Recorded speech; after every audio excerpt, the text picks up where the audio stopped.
You like that sign right there? It says Tiger Main Cleaners.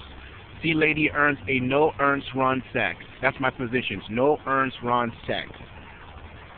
That Haitian woman, I want nothing to do with her. That's my position. No ERNST run sex. In other words, me and Gabriel Franklin don't have sex. I just got off the bus, and right now I'm heading for McDonald's right over there. And the situation is this, is that the trouble that I think that's going to end up happening is that when I was at in Seattle, living up there, the hospital had me check in my bags every time before I went to see the doctor to check to see whether or not I had any weapons. I don't know if possible, but from what I heard, that's what they were going to do again, to check my personal belongings, because my conclusion last night after dealing with that situation, I wasn't sure how to respond. So what I said to them was, what I said to the men downstairs, and this was my only response, was, I had two responses. My first response was, I will pay a person $1,000 to stab Gabriel and to hold her there, wake me up, and to also hold the staff person who brought her down to where I was sleeping at, to give her the privilege and the opportunity to sexually assault me. Nobody responded. The only thing that the men did, which she is known for, is to pass gas. I was pretty much disgusted by the whole thing, because that's been her position since high school. She's known for that in the gay community, and she uses it to communicate to, I guess, gay men about gay sex, because that's the community that she's in. My second response was, all of the maltreatment that I've gotten from this situation is basically a reflection of the relationship that Africans have had with Europeans in this country for the last, 400 years.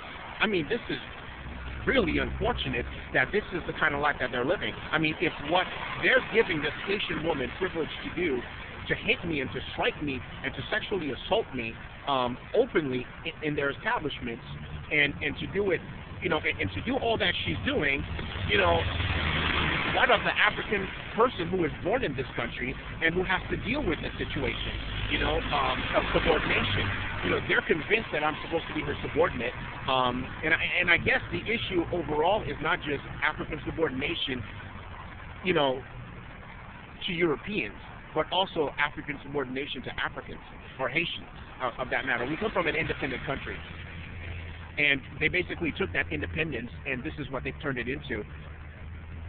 I mean, I'm not exactly sure how to respond from that. You understand what I'm saying? So the bump here that's on my head, if you look, I can't tell whether or not you can see it. I'll try to move the camera a little bit closer, but the bump here that you see right on top of my right eyebrow, Melinda told me that it was Gabriel who did that last night, and not my bumping my head against the bed. Now, I have no proof that she was the one who did it, but the fact that I woke up with a stiff, I mean, my God, what kind of medication did they pump in my body? I mean, most people go out and buy Viagra to do that sort of thing. She's an 80-year-old woman, and it might be comical for some. I think it was a hit from the police department, because when I called them, they never showed up. They instead sent a worker downstairs that I think might have been representing Gabriel, a Spanish worker in the community, and it was him who came down, and when I gave him the information, he just basically just shrugged, and the police never showed up for a police report.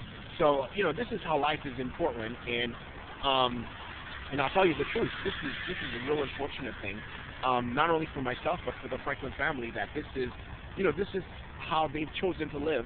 And I don't know if MacArthur's involved somehow. I don't know if he's the powerhouse behind this, or if it's just he and his mother. But whatever,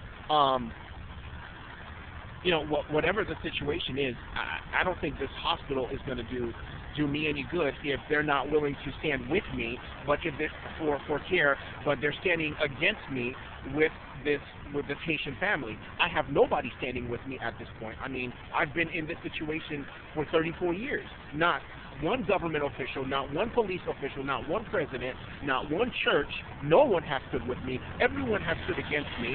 I don't want a relationship with this woman. This woman goes behind my back and does what she does, but I don't think she's alone. I think the Klan is somehow involved, and the Klan is somehow giving her the authority to do what she's doing. So it's not just a Haitian thing, but it's a Klan hit, and and now the Klan hit has moved from Multnomah facility to now OHSU, you know, one of the biggest hospitals in the Portland area. I mean, to think that you're going in there and this woman is being given permission by the doctor to suck my dick and to fuck me openly, you know, I mean, what sort of thing is that? You know, I don't want permission from homosexual doctors to have sex with men, nor do I want my doctors giving this Haitian woman, who's an elderly woman, permission to suck my dick and fuck me openly in my apartment or anywhere. I mean, where is the justice in that? Where is the Justice Department in that? And where is the freedom of choice? You know what I'm saying? Where's the freedom of choice? Where's my civil rights? I don't know, you know, what the government is going to do, but I don't think the government is going to do anything in my favor. I mean, after 34 years, you would think that I would be able to just pack my stuff and go back to Haiti, but I can't because they have it all set up down there also. And just a side note, the woman who had her face covered, I was told was a Sandra Duclairon'S, a Felicia lookalike. I'm not exactly sure. I never saw her face. She covered it as if she was a Klanswoman. So, you know, for what it's worth, you know, I'm not trying to start a fight or a war or trying to kill anybody, but I have to protect myself. I'm 43 years old, and these people have basically stripped me of everything. You know, what do you do at this point? You can't run and you can't hide, and the whole nation is against you because I've taken a Christian position rather than that of a homosexual. You know, and I put this in your hands as a nation and also as a church.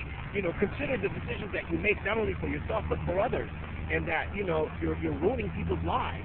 And I would caution the hospital and also the police department and the patient family that, you know what, I mean, I don't want my blood spilled any more than they want theirs spilled.